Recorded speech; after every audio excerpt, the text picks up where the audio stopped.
안녕하세요. 아리따의 포근한 공간입니다.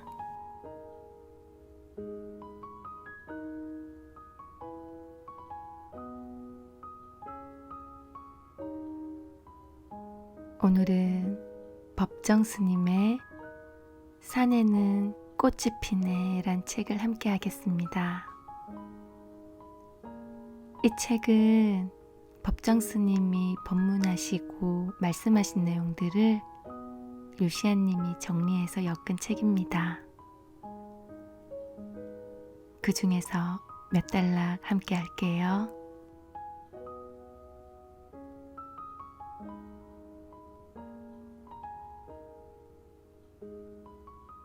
삶의 질이란 도대체 무엇이겠는가? 그것은 따뜻한 가슴에 있다. 진정한 삶의 질을 누리려면 가슴이 따뜻해야 한다. 세상을 살아가면서 가장 마음 써야 할 것은 만나는 이웃에게 좀 더 친절해지는 것이다. 내가 오늘 어떤 사람을 만났다면 그 사람을 통해서 내 안에 따뜻한 가슴이 전해져야 한다. 그래야 만나는 것이다. 따뜻한 가슴에서 우러나오는 친절이야말로 모든 삶의 기초가 되어야 한다. 우리가 보다 더 친절하고 사랑한다면 우주는 그만큼 선한 기운으로 채워질 것이다. 우주는 한정되어 있지 않다. 우리가 마음의 문을 닫고 옹졸하게 산다면 그만큼 비좁아지고 옹색해진다. 마음을 활짝 열고 누군가에게 친절하고 사랑한다면 그만큼 자기 자신이 선한 기운으로 활짝 열리게 되는 것이다. 누군가를 기쁘게 해주면 내 자신이 기뻐지고 누군가를 언짢게 하거나 괴롭히면 내 자신이 괴로워진다. 이것이 바로 마음의 메아리이다. 마음의 뿌리는 하나이기 때문에 그렇다.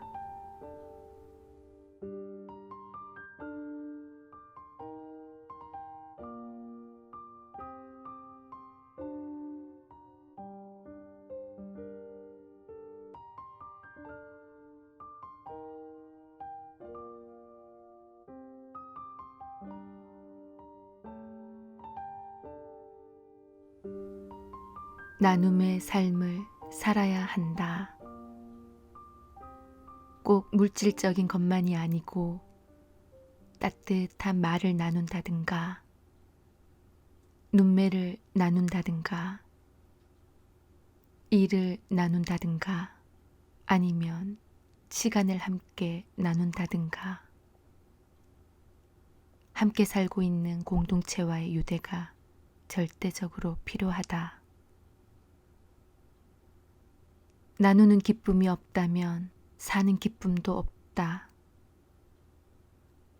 시간적으로나 공간적으로 외떨어져 독립되어 있다 하더라도 나누는 기쁨이 없다면 그건 사는 것이 아니다. 아무리 가난해도 마음이 있는 한 다 나눌 것은 있다. 근원적인 마음을 나눌 때 물질적인 것은 자연히 그림자처럼 따라온다. 그렇게 함으로써 내 자신이 더 풍요로워질 수 있다. 세속적인 계산법으로는 나눠 가질수록 내 잔고가 줄어들 것 같지만 출세관적인 입장에서는 나눌수록 더 풍요로워진다.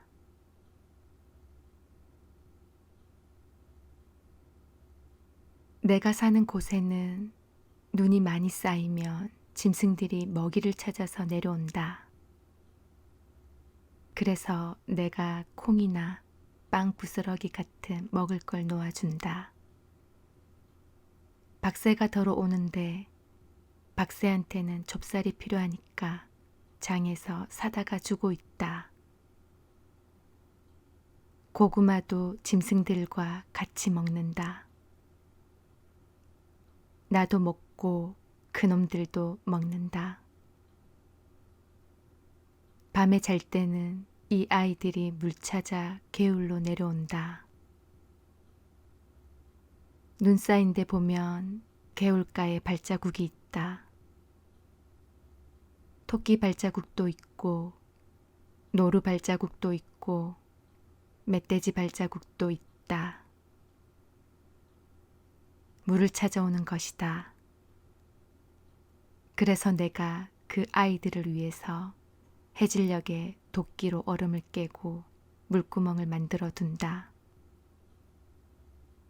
물구멍을 하나만 두면 그냥 얼어버리기 때문에 숨구멍을 서너 군데 만들어 놓으면 공기가 통해 잘 얼지 않는다. 그것도 굳이 말하자면 내게는 나눠 갖는 큰 기쁨이다. 나눔이란 누군가에게 끝없는 관심을 기울이는 일이다.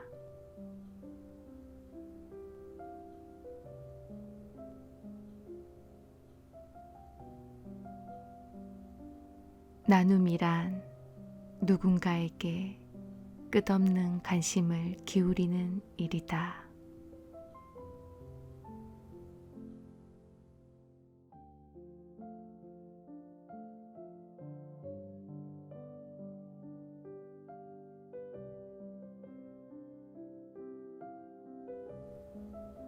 법정 스님의 따뜻한 마음이 느껴집니다. 짐승들과 함께 콩과 고구마를 나눠 먹고 새한테는 일부러 좁쌀까지 사다가 주시고 추운 한겨울에는 얼음까지 깨서 그 아이들의 목마름을 해결해 주시고 얼마나 맑고 아름다운 마음이에요. 이 아이들은 좋았겠습니다. 법정 스님의 꾸준한 관심을 받았었으니까요. 누군가에게 끝없는 관심을 기울이는 일, 정말 사랑하는 마음입니다. 그 상대가 누가 되었든 짐승들을 위한 법정 스님의 배려 깊은 행동처럼 누군가를 사랑한다면 그 사람에게 관심을 기울여 보세요. 개울가 짐승들의 발자국만 보고도 얘네들이 물을 먹고 싶어 하는구나 알아차리고 손수 얼음을 깨 물구멍을 만들어 놓는 일처럼 마음으로 다가가고 관심을 기울이면 그 사람이 보일 거예요. 누군가를 사랑한다면 마음으로 다가가서 관심을 기울여 보세요. 아무리 가진 게 많아도 따뜻한 가슴이 없으면 불행해질 겁니다. 그러니 따뜻한 가슴으로 친절도 베풀고 소소한 행복도 채워가세요.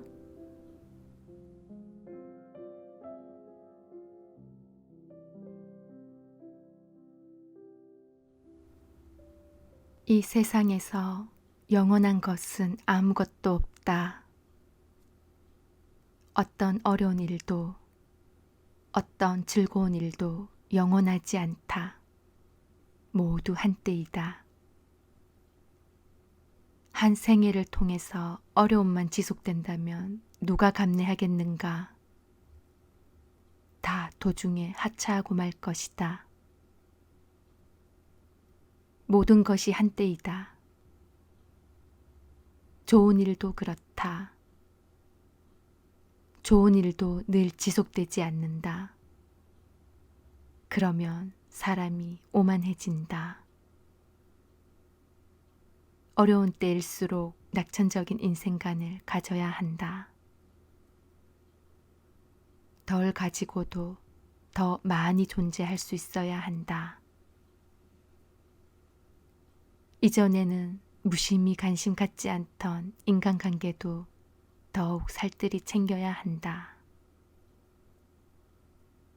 더 검소하고 작은 것으로서 기쁨을 느껴야 한다.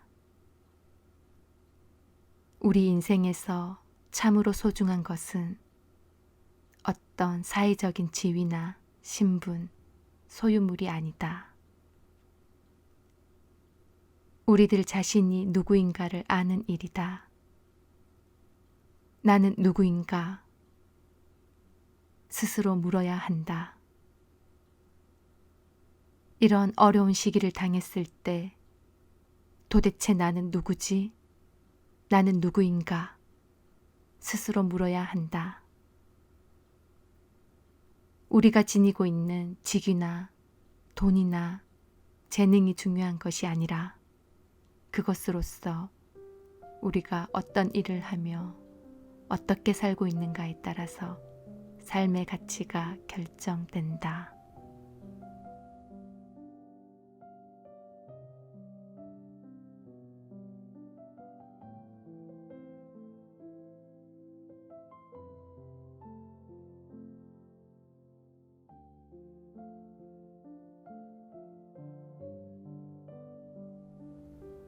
꽃이나 새는 자기 자신을 남과 비교하지 않는다. 저마다 자기 특성을 마음껏 드러내면서 우주적인 조화를 이루고 있다. 비교는 시샘과 열등감을 낳는다. 남과 비교하지 않고 자기 자신의 삶에 충실할 때 그런 자기 자신과 함께 순수하게 존재할 수 있다.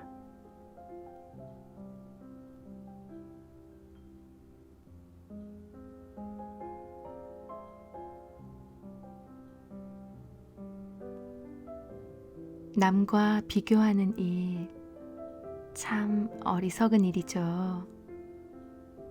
비교하면서 살게 되면 행복해질 수 없어요. 다른 사람과 비교하지 않고 자신의 삶에 충실해야 합니다.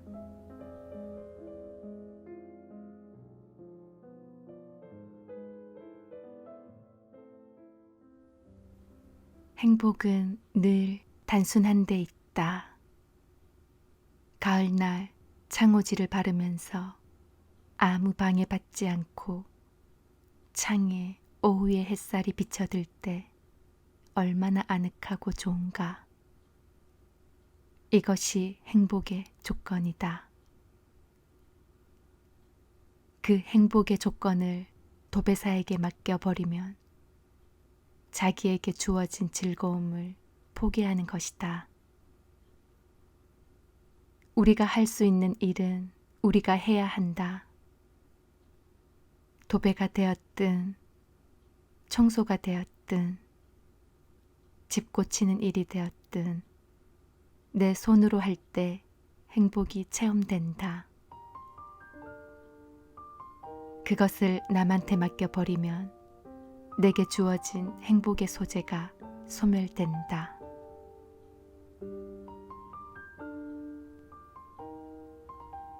행복은 늘 단순한 데 있다. 참 와닿습니다. 법정 스님께서 어느 가을날 창호지를 바르시는 모습이 영화의 한 장면처럼 그려집니다. 그 창에 따스한 햇살이 비춰드는 모습까지도요. 너무 평화로운 모습입니다. 그저 하늘을 올려다보면서도, 그저 몇 걸음 걸으면서도, 그저 차 한잔 마시면서도 행복함을 느끼잖아요. 이렇듯 행복은 늘 가까이에 있고 행복은 단순하다라는 겁니다.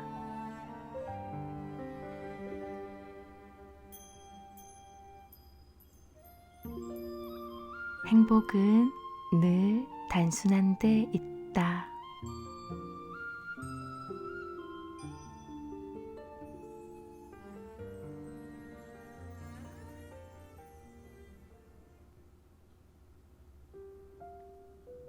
행복이란 무엇인가?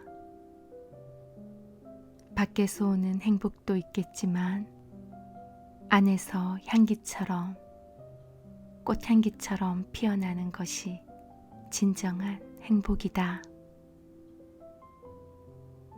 그것은 많고 큰 데서 오는 것이 아니고 지극히 사소하고 아주 조그마한 데서 찾아온다. 조그만 것에서 잔잔한 기쁨이나 고마움 같은 것을 누릴 때 그것이 행복이다. 너무 문명의 이기에 의존하지 말고 때로는 밤에 텔레비전도 다 끄고 전기불도 끄고 촛불이라도 한번 켜보라. 그러면 산중은 아니더라도 산중의 그윽함을 간접적으로라도 누릴 수가 있다. 또한 가족들끼리 아니면 한두 사람이라도 조촐한 녹차를 마시면서 잔잔한 얘기를 나눌 수 있다면 거기서 또한 삶의 향기가 피어나올 수 있다. 때로는 전화도 내려놓고 신문도 보지 말고 단 10분이든 30분이든 허리를 바짝 펴고 벽을 보고 앉아서 나는 누구인가 물어보라. 이렇게 스스로 묻는 속에서 근원적인 삶의 뿌리 같은 것을 확인할 수 있다. 문명의 커다란 이기로부터 벗어나 하루 한순간만이라도 순수하게 홀로 있는 시간을 갖는다면 삶의 질이 달라질 것이다.